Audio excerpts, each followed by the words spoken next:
I am not here to challenge you tonight because I haven't earned it. But I do know someone who has.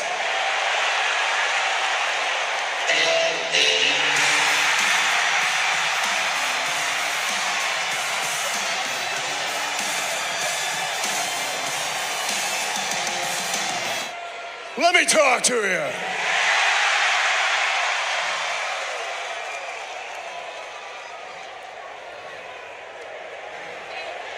You pissing your pants yet? You're Roman, right? You're the head of the table, right? Yeah. You're the tribal chief, right? Yeah. You're a defending champion, right? No. I'll tell you what you are. Right now, you're a man standing in my way. Oh my God, I'm sorry, man. How rude of me. I didn't even introduce myself. Because, you know, while you've been sitting at home on the couch for the last month and a half, and you wear that gold title around your waist, things have changed just a little bit. So I'll tell you what, Tulsa, tell them whose game this is. Who am I to be in this ring with you? I'm the fastest rising star in SmackDown history. I'm the man who's walked right in here and told Jimmy Uso from behind.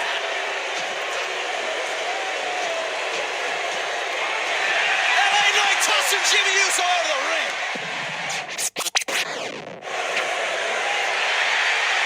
And looking to feast. And Cena! It's breaking down in Tulsa! Oh no, Samoan spike to Cena! BFT! LA Knight for the cover! And the big dream again! Yes, he's got it! Here's your winner, LA Knight!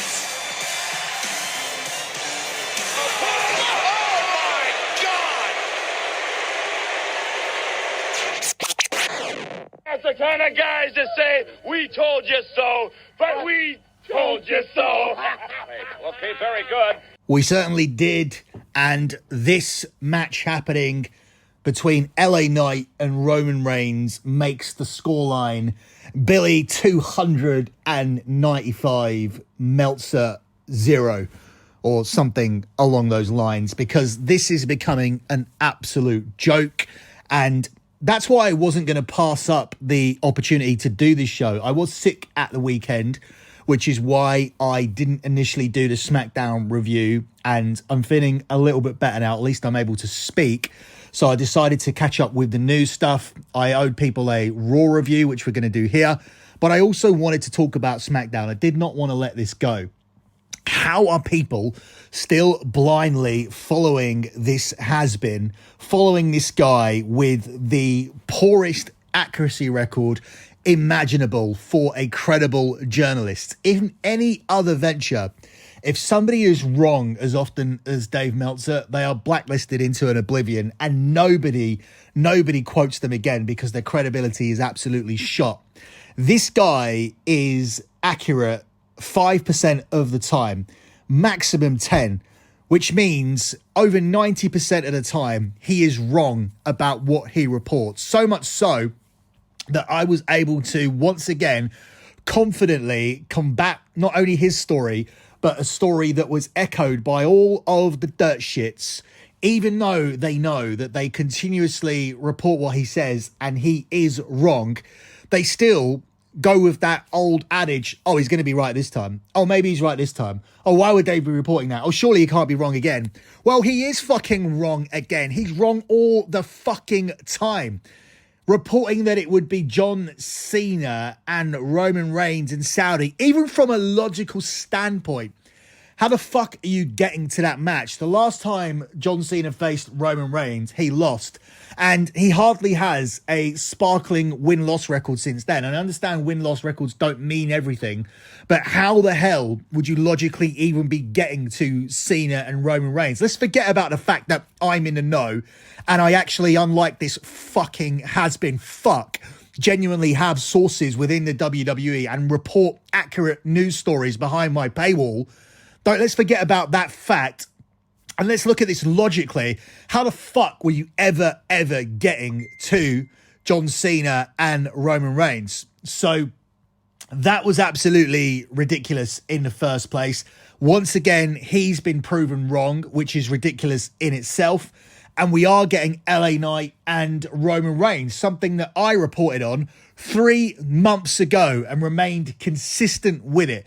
This title match was decided after LA Knight got that positive response when he wasn't even in Saudi.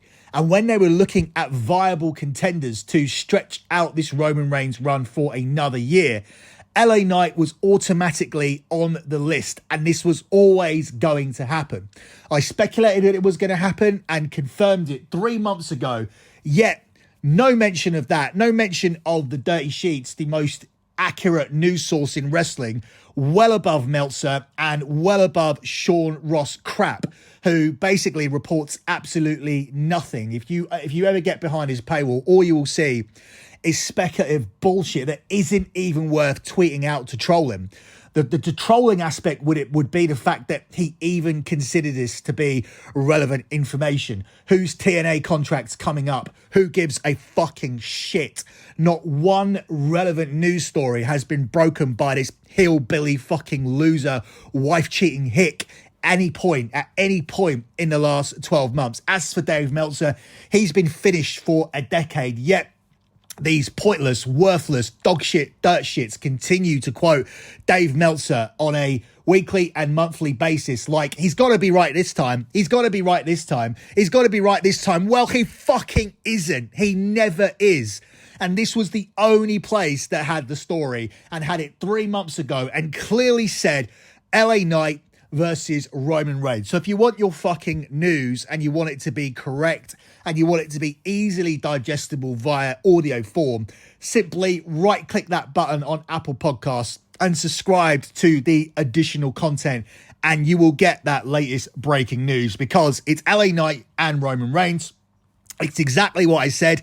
It's always exactly what I say it's going to be. So fuck Sap, fuck Meltzer, and fuck all of the websites who don't have the balls to quote the only source that's getting everything right because they're too woke to even do their jobs properly, which is to report the most accurate news, the news that's most likely to be correct. That's the point of the dirt sheets. That's what's supposed to be in the dirt sheets. You're supposed to have a high percentile of correct and accurate information. Not bullshit because some old man has been doing this since the 80s and it's just an automatic to quote him. Not some fucking bullshit site like Fightful just because the marks have decided to stand by this AEW apologist and they are all brainwashed into believing that he is the new number one source for wrestling. If he's the new number one source for wrestling, what is he actually broken?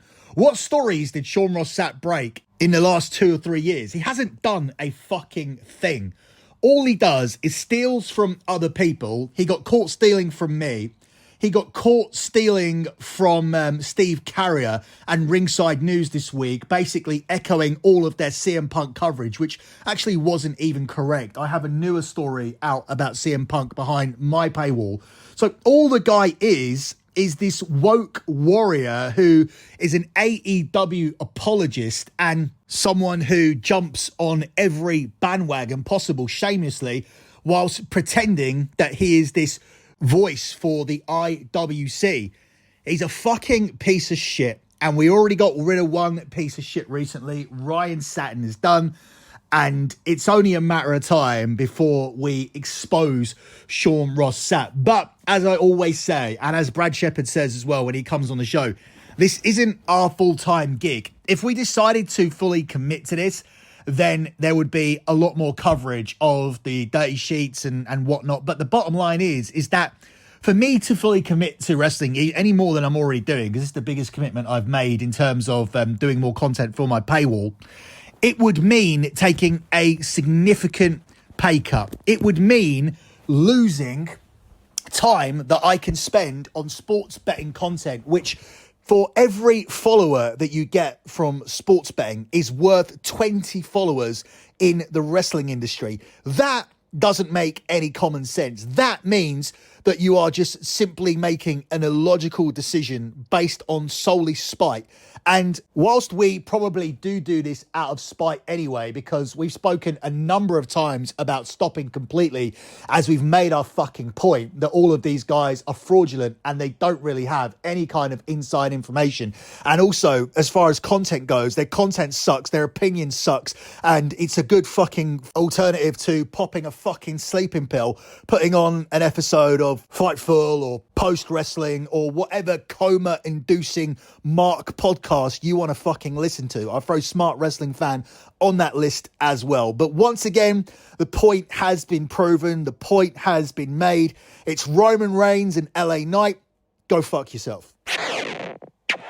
You're yelling at the wrong people. As I just said, this is the GM of Monday Night Raw. You need to be talking to the general manager of SmackDown. So let me bring him out here, Mr. Nick Aldis. Oh, wow. Wow is right.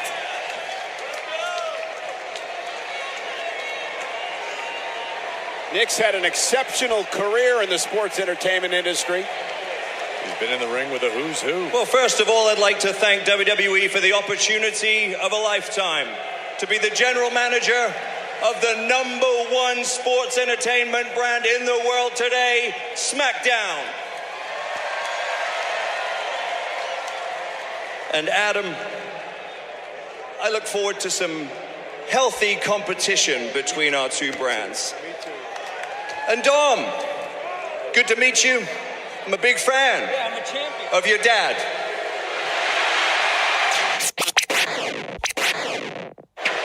Like I said, we'll get to that at another moment, but if you don't mind, right now, the business at hand is SmackDown's newest superstar.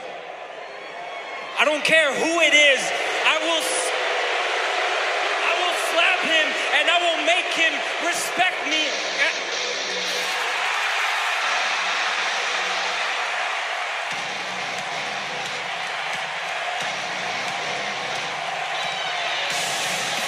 Well, the complexion of Friday night just changed.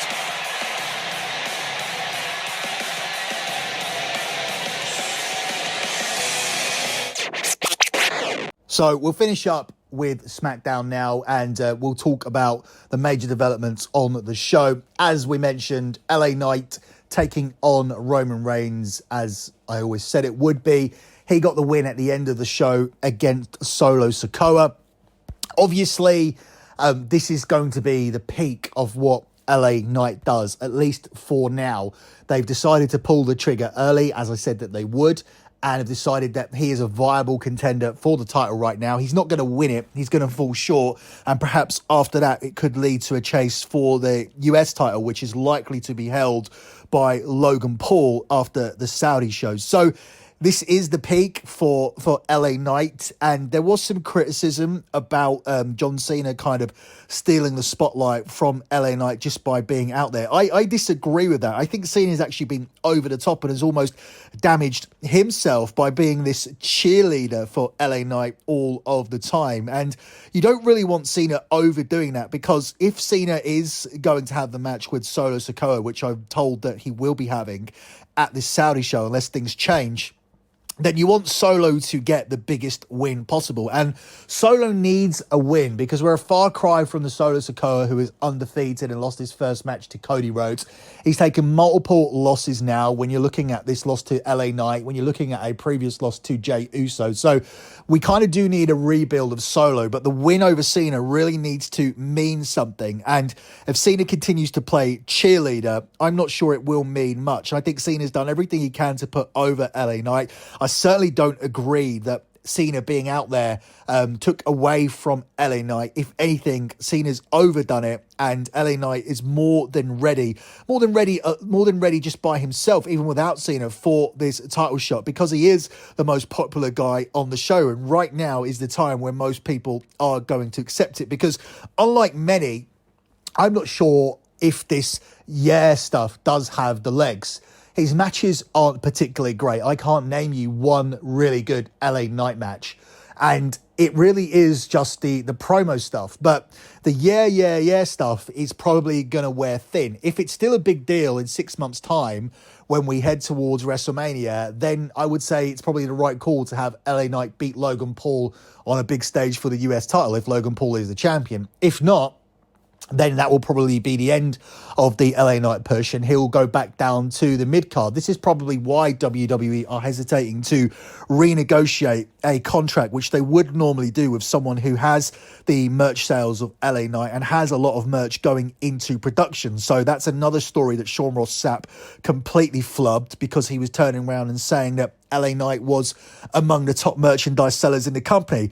Well, if the dude's got 4 t-shirts and Roman Reigns is selling 60 items, you fucking hillbilly fuck, he's not going to be able to catch him, is he? Because if Roman Reigns is even selling a fraction of the t-shirts, but he has 10 available, 10 choices, then Roman Reigns is going to continue to consistently outsell LA Knight, whose merchandise is only in production. The guy doesn't even have a Mattel action figure available right now, because Mattel action figures are always 12 months behind in production. So another bullshit story from the fucking clown, the savior of the IWC cunts.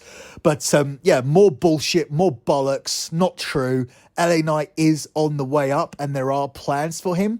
But they decided to pull the trigger with what I think is going to be the peak of the push.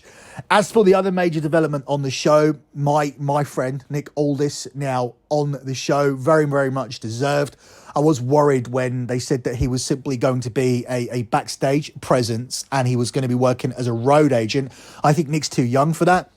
I think Nick's too good for that. And even in that situation there, where I thought it was quite a poor introduction, not giving him an entrance or music or anything like that, just having him pop out, he managed to turn that around for himself in seconds with the delivery of that line towards to Dominic Mysterio about his dad. So that was very, very well done by Nick, who is a good talker, and I think he will thrive in this role. Not the best introduction, not even the best crowd response to it, but very quickly got them on side, and I think he's going to thrive in the role. As for Kevin Owens is an easy guy that you can chop and change around. Obviously, he's coming in as a replacement for Cody. Cody was initially supposed to be the guy who came onto this show and replaced Jey Uso and would move in the direction towards the bloodline. Now, we did see a tease of that on this episode with Cody and Roman Reigns going nose to nose, but I'm not sure if that's necessarily leading to WrestleMania, because why isn't Cody on SmackDown already? Why did the Jey Uso plan change? Are we going back to the plan of 4 or 5 months ago where Cody was simply going to win the Royal Rumble and turn around and choose Roman Reigns as the champion that he wanted to go for? Maybe we have. And maybe that entire thing with Jey going over to Raw was just a situation that got too complicated with trying to find somebody to send back over to SmackDown. But I know for sure that was originally supposed to be Cody Rhodes. But the fact that it isn't does coincide exactly with the time that talks between TKO and The Rock started to happen again. And with that whole Vince McMahon issue on the back burner, with Vince obviously now having back surgery, and it doesn't look like there's going to be any rapey Vince stories that stop Rock doing WrestleMania this time, it seems more likely than ever that The Rock will be on the show. And it could just be a coincidence that they have gone back to the original plan of Cody winning the Rumble and choosing Roman and not needing him on SmackDown right now. Or it could actually mean something that we are not getting Cody and Roman at WrestleMania and they are doing something with The Rock. I don't think it's unfeasible that you do the Cody Roman match potentially at the Royal Rumble and then do the Rock match after, and then do Cody and Roman Part 3, where Cody wins it on the third try. it is kind of testing people's patience a lot. And it has been difficult to book both Cody and Roman over the last 12 months off the back of that result at WrestleMania. But we are where we are, and I think the most difficult part has been navigated, and WWE now simply need to make a choice. I think it's perfectly acceptable to many if you do go with Cody, but ultimately I think many will realise that that is their second choice, and if Ari Emanuel and Nick Khan can deliver The Rock to WrestleMania, then this story that's out there about Triple H having full creative control will be a nonsensical one, because Triple H will never ever have full creative control, just like nobody ever had full creative control when Vince was the owner of the WWE. The owner always wants to make the best business decision, and whilst Triple H can control 95% of the show right now, largely down to the fact that Vince McMahon has had a major back surgery, Triple H will never make the final decision on a WrestleMania main event, a Royal Rumble winner, or when Roman Reigns loses the belt. That is going to be Vince McMahon's vision, and it's going to be signed off by Ari Emanuel, who is the new top guy in this company.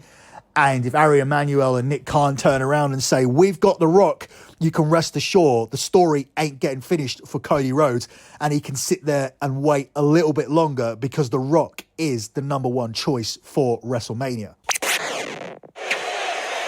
Jey Uso now. Uso from the height. Uso spear! Jey Uso's on another level right now. They don't call him main event Jey Uso for nothing, you know. Oh, wait. That's Jimmy Uso. What the hell?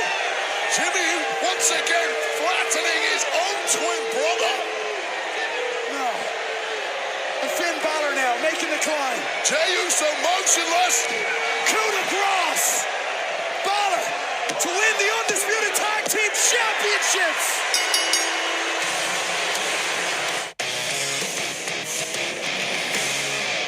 So the season premiere of Raw was a little bit disappointing for me. If this is the best show that you can do, and that's what they usually try to make it when it's the season premiere, it gets a lot of hype. A lot of people ask me what that actually means. It just basically means it's the start of the new season. As we head towards Christmas, this is where programmers set up for their most lucrative season. So everybody, when it comes to US television, they're always thinking about the fall. They're always thinking about what shows can we put on in September. So they really want to push towards September, because that's the time when most people are at home. So the season premiere for the most important season would always be around about October time and would peak near Christmas. So when you look at shows like Friends and Seinfeld, for example, they would start around about this time. Everybody would be, well, more people would be staying at home because of the weather. And then you would always get that Christmas special around episode 10, 11 in the season. And then it would carry on into the new year and finish around about March, April time. So that's my understanding of it. That's how it was explained to me at one point, what the season premiere means. Obviously, with WWE, they don't have 26 episodes like a sitcom. So their season is all year long. But instead of starting on January the 1st, which would be a more logical season premiere, the new WWE year starts in October. So yeah, it's kind of like almost like a soccer season, where the soccer season starts in August and finishes in May. This is continuous. It's from October to the following October, but the year is 2023, 2024. So October, it begins the start of the 23-24 season. So that's my understanding of it anyway. If I'm wrong about that, and somebody who's American knows a lot more about it and can explain it better than the way it was explained to me, and I'm kind of repeating here, maybe butchering even, please let me know. So the main development on this episode of Raw was the changing of the tag team titles. Again, something that me and Cav said would happen, or I predicted that they were going to win and that they would flip it back. Cav said if they did win it, that they would flip it back, and we were both right about that. And the belts are back on the Judgment Day.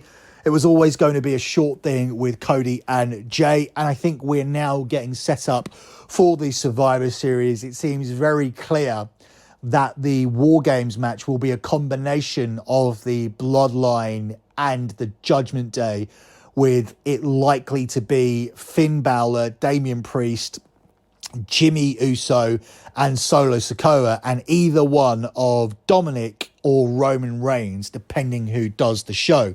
I would probably lean towards Dominic, because my understanding is that Roman isn't doing Survivor Series, and as things stand, which is really shocking, Roman Reigns is not scheduled to be at the Royal Rumble. Now, I imagine that would change, and there will be something organised for Roman Reigns to be at the Royal Rumble and to face somebody, but he does not appear in the initial advertising for the show. So WWE believe, in my opinion, that they don't need Roman at the show, and they would probably need him more for the Elimination Chamber show in Australia.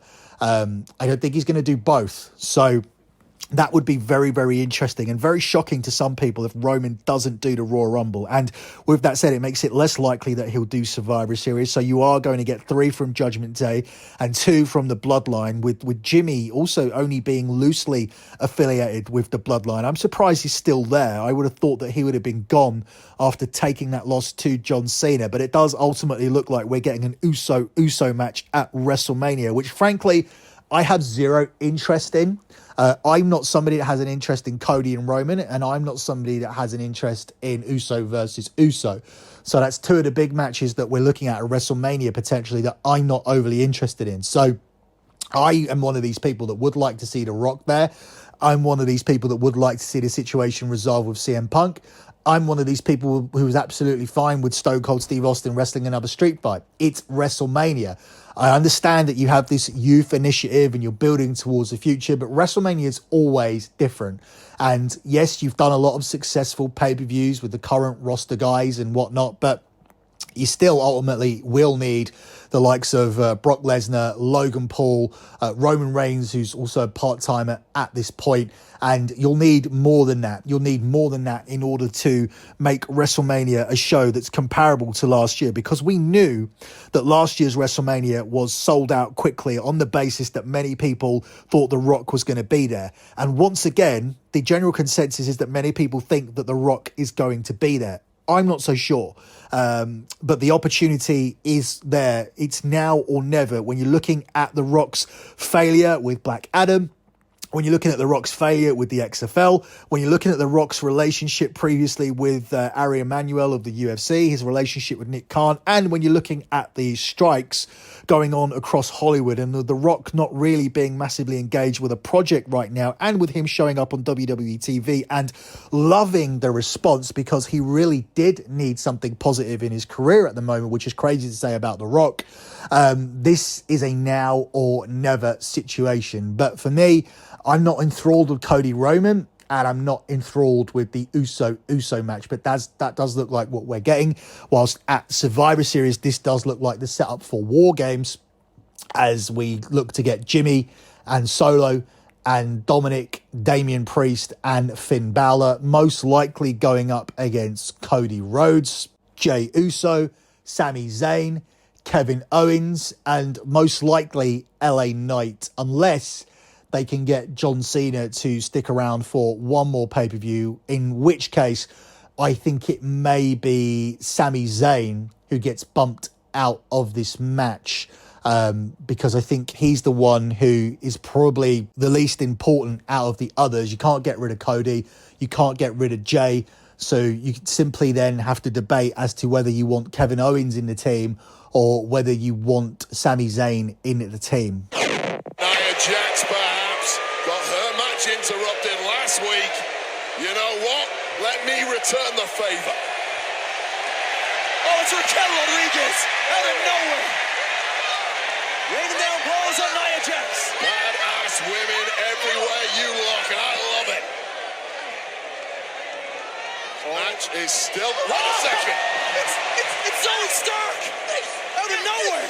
Well, she was flattened, squashed, you may say, by Nia Jax several weeks ago. And she certainly lays a claim to being a bit of a badass herself. They all do. Raquel Rodriguez certainly is. Technically, this match is still active. We've got a huge brawl on the outside.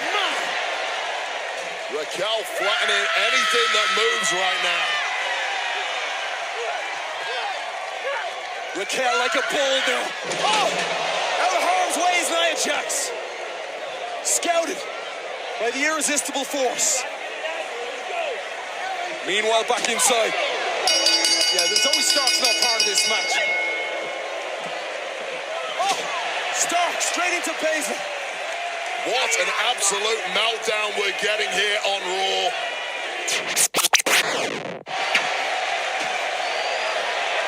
Gunther. No chance. He tried earlier. Oh my God! Gunther with the powerbomb! Gunther retains! So your other major developments on this show was to set up the 5-way match for the women, which is likely to happen at Crown Jewel. Not a great advertisement for American women, is it? Because if you're the Saudi fans and you're seeing Taylor Swift and Megan Cox on television and picture them as American women, suddenly you're going to be getting Zoe Stark and Shayna Baszler and big fat Nia Jax and Rhea Ripley and Raquel Rodriguez. So you have giants and fatties and lesbian looking women and goths. It's not the greatest advertisement for American women, but this is what they're going to be doing at Crown Jewel. I do think it's a lot better for these particular types of show when you're so starved of these type of things. It is a lot better when you do have the likes of Trish and Becky out there. I do think the fans gravitate towards it a little bit more. I'm sure Rhea Ripley's going to get a good crowd response. I'm sure that she's going to be the overwhelming crowd favourite in this match, which is going to be a routine title defence. And that makes the signing of Nia Jax quite confusing, because she came in, squashed everybody, and then she goes straight into a fatal 5-way, no singles program for her. And then ultimately, when Rhea defends the belt here, what happens? Does that mean that all of these women have had their title shots and we move on to Becky? Or are one of these women going to break away from the pack and become the next number one contender, and we kill time until we do Rhea and Becky potentially at WrestleMania? And also, where does Jade Cargill fit into this? Because I believe it was insinuated on the show by Adam Pearce that she was on Raw because she needed a red scarf. Is she just popping up on different shows, or is that it? Was that the moment where it was determined that Jade was on Raw? Now, I have been told, and I reported it previously, that Jade Cargill was going to be on Raw, but this does seem like an underwhelming introduction or an underwhelming way to confirm that fact, if that is the case. As for the other bit of audio we played there, Gunther making a title defense for the Intercontinental title. A lot of people asking, when will this end? Who's going to end it? And what's next for Gunther? It's difficult for me to really identify anybody on the roster. I know Chad Gable continues to talk about it, but I think that would be massively underwhelming. It would be great for Chad Gable to continually chase this belt and talk about it and then win the Intercontinental title. And that does make it more prestigious if somebody is desperate to win it and holds it in the same bracket as the world title and makes the Intercontinental title their main goal. But at the end of the day, as good as Chad Gable is and as entertaining as some people find him, that is a little guy.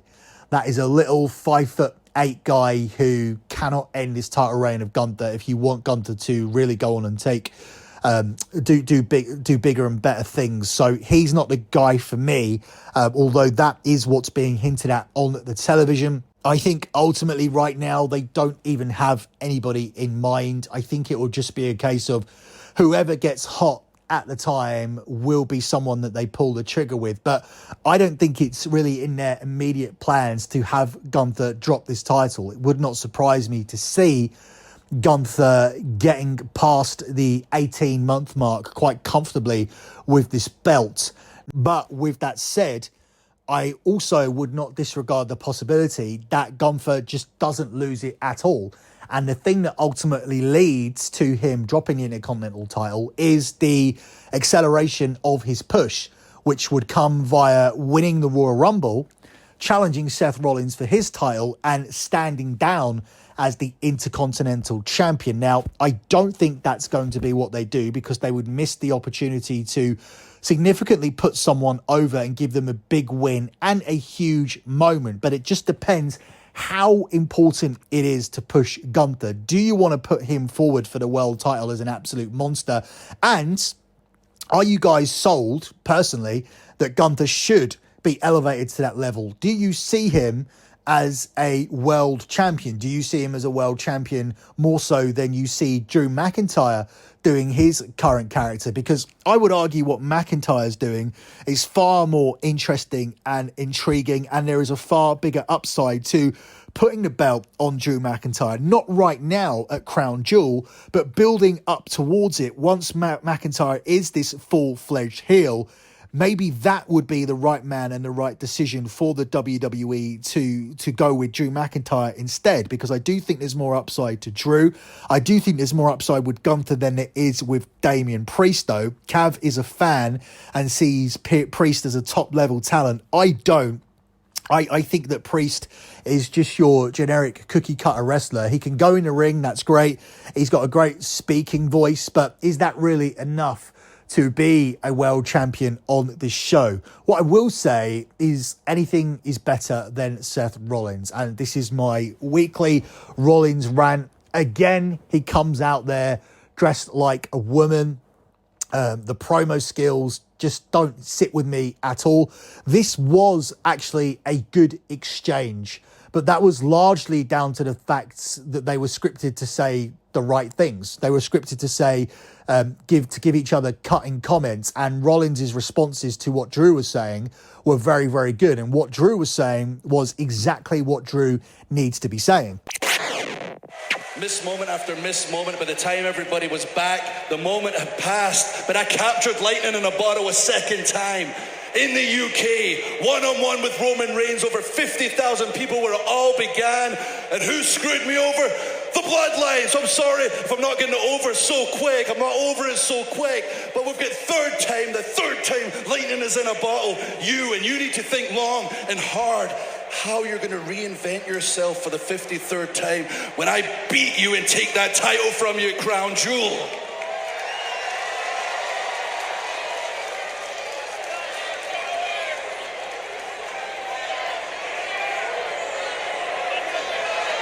Drew, nobody understands what you're going through better than I do. I know how difficult it can be to get yourself back to the top of the mountain. I spent 4 years digging and fighting and clawing to get back to the top of that mountain.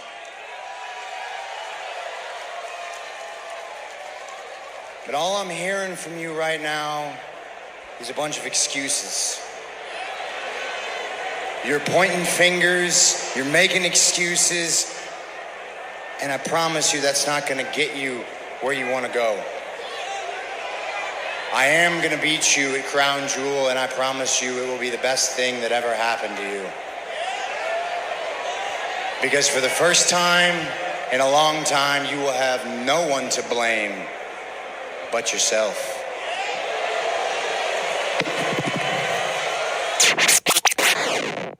Yeah, very good stuff. Very interesting stuff. I don't know what's going on, and that's a good thing. I don't want to always be able to work stuff out. I'm also not sending the texts or making calls to even find out about this. It's very rare that I get to actually sit back and enjoy something, because a lot of modern day wrestling is just match for no reason. And this seems to be a well constructed story. And I do like the slow burn heel turn of Drew McIntyre. I do like the logical turn as well. I explained what I meant by that on last week's episode.